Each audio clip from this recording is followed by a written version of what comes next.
Olá pessoal, aqui é o Velgas, hoje dia 20 de junho de 2022. Vamos discutir hoje a responsabilidade da Rússia na crise alimentar e energética do mundo.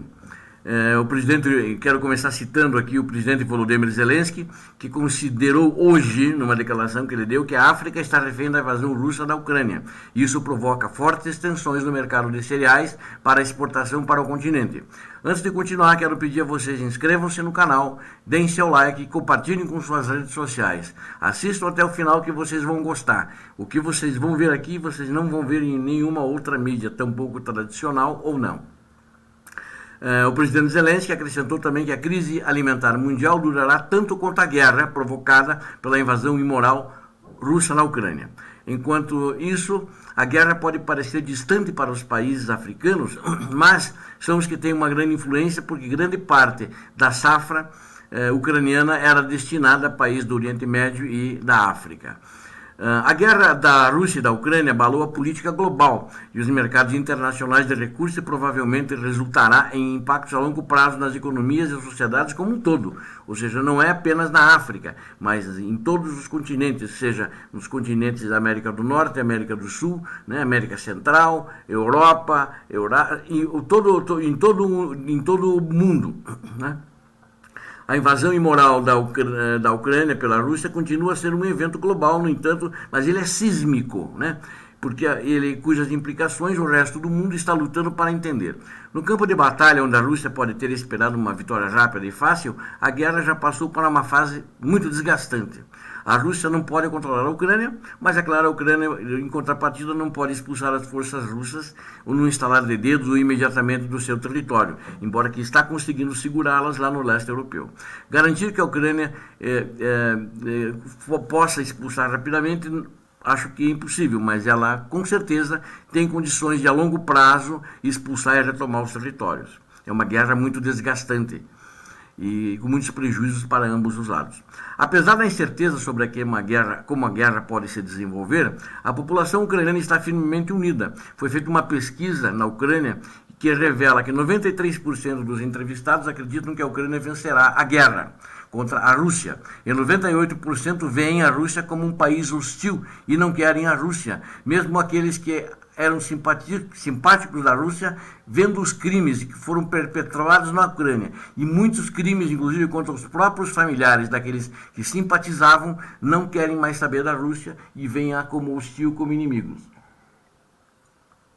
Se conseguir a vitória, o futuro pós-guerra da Ucrânia será reforçado por quantidades generosas de apoio do Ocidente.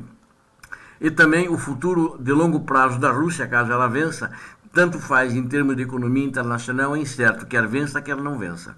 A invasão da Ucrânia, ordenada pelo presidente e ditador russo Vladimir Putin, trouxe à tona certos desafios que a economia da Rússia enfrenta há algum tempo, principalmente sua economia dependente de carbono e minerais e uma fuga de cérebros. Além disso, muitos, embora não todos, países e instituições estão se afastando de transações com a Rússia. À medida que as repercussões da invasão e a maneira como a guerra está sendo conduzida se tornam cada vez mais claros, ou seja, são os crimes de guerra cometidos que líderes mundiais foram ao local, foram na Ucrânia conferir. Líderes como o Macron, como o Boris Johnson, né, como o Scholz, entre outros líderes, foram conferir, o presidente da Polônia, etc. Ou seja, ninguém quer fazer negócio que dê dinheiro, que esse dinheiro seja fruto de estupro, que esse dinheiro para a Rússia vá para ele usar para assassinar pessoas, né, para invadir países. Ninguém quer dar dinheiro para isso, então ninguém quer fazer mais negócios com a Rússia.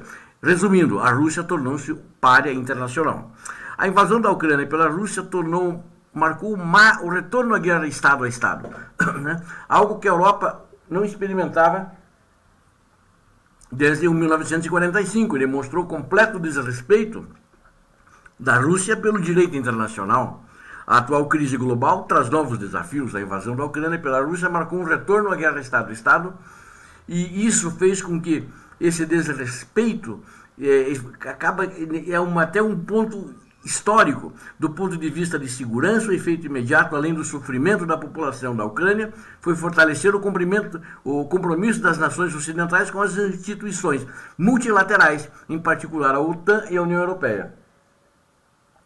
Para evitar mais agressões e responder à ameaça reforçada, as nações da OTAN e da União Europeia, que fazem fronteira com a Rússia, é necessária uma dissuasão eficaz, tanto convencional quanto nuclear, por meio de forças de defesa fortes em termos de capacidade e escala. A Alemanha já se comprometeu a gastar somente nesse ano de 2022 100 bilhões de euros, além do seu orçamento de defesa normal. E há muito tempo o presidente francês Macron tem feito apelos para o estabelecimento de uma força de defesa pan-europeia para impedir futuras agressões por parte do ditador Putin ou outros líderes com aspirações semelhantes. O papel da Ucrânia e da Rússia nos mercados globais de recursos é muito importante, né? E a guerra tem implicações muito sérias para esses mercados globais e de alimentos e de energia, que por sua vez tem o potencial de gerar impactos em cascata nas economias e a sociedade em todo o mundo. A Rússia e a Ucrânia são atores importantes nos mercados globais de energia, alimentos e fertilizantes. A Rússia é o terceiro maior produtor e exportador mundial de petróleo. O segundo maior produtor é o maior exportador de gás natural e o terceiro maior exportador de carvão térmico e coqueificável. A Rússia também ela é o maior exportador mundial de trigo e o segundo maior exportador de óleo de girassol. A Ucrânia, né, vou colocar apenas algumas comparações, é tão importante quanto a Rússia para os mercados globais de alimentos, como o maior exportador de óleo de girassol, o quarto maior exportador de milho e o quinto maior exportador de trigo, entre outros. Ele é um grande exportador de aço também, né, minério e carvão. A Rússia também domina o comércio global de fertilizantes, isso é importante destacar. Então isso tem impactos em todo o mundo e, sem dúvida, acredito que essa guerra, como uma guerra a longo prazo, já foi cantada a bola agora recentemente, inclusive pelo Boris Johnson, que falou ontem que é uma guerra que vai durar talvez anos. Uma pena que se isso acontecer. Mas eu acredito que não, porque a Rússia economicamente, com as sanções, poderá quebrar as suas próprias pernas. O importante é que alguns países que ainda estão fazendo parcerias com a Rússia, fazendo parcerias e dando dinheiro para continuar os assassinatos, para continuar a destruição de alvos civis e estupros, deixem de fazer isso, porque o que eles estão ganhando nos negócios, na realidade, eles estão ganhando com dinheiro sujo.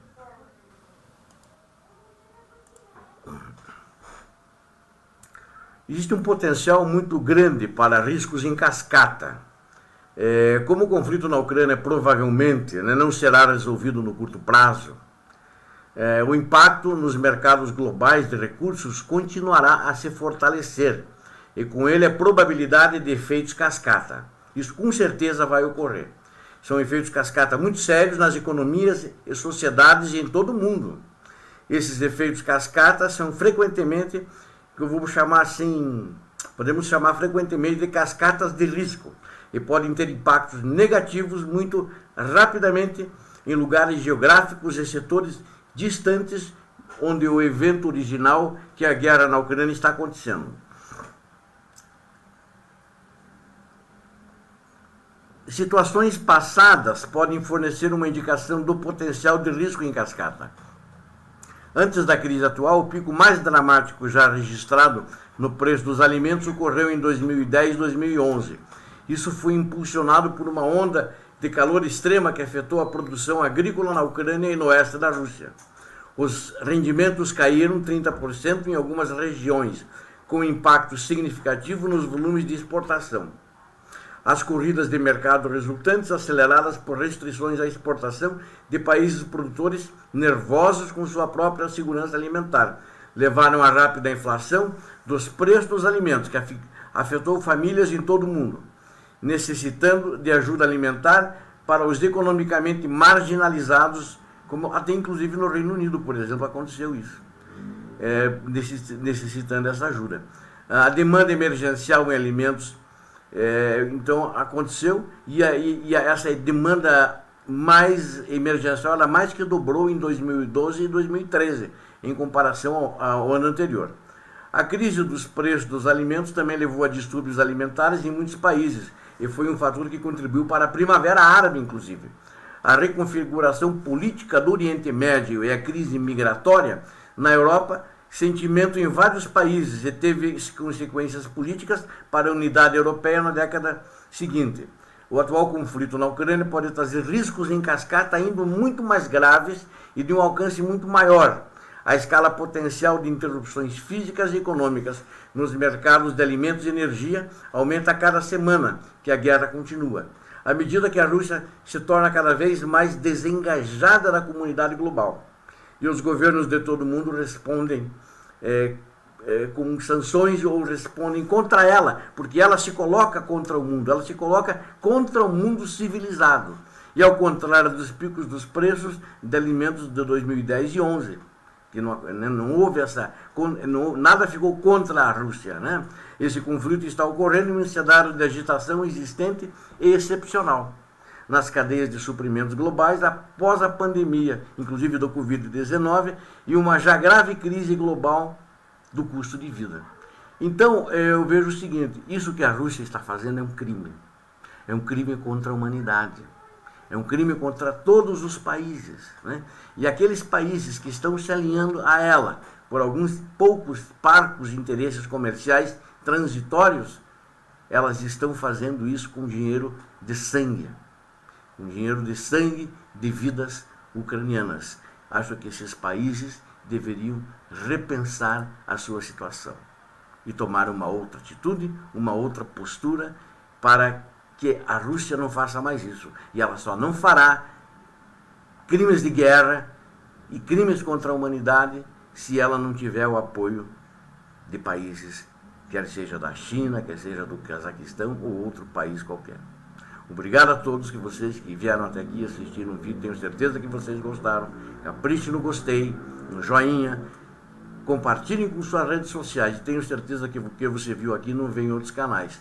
Inscreva-se no meu canal. Conto com você. Forte abraço a todos.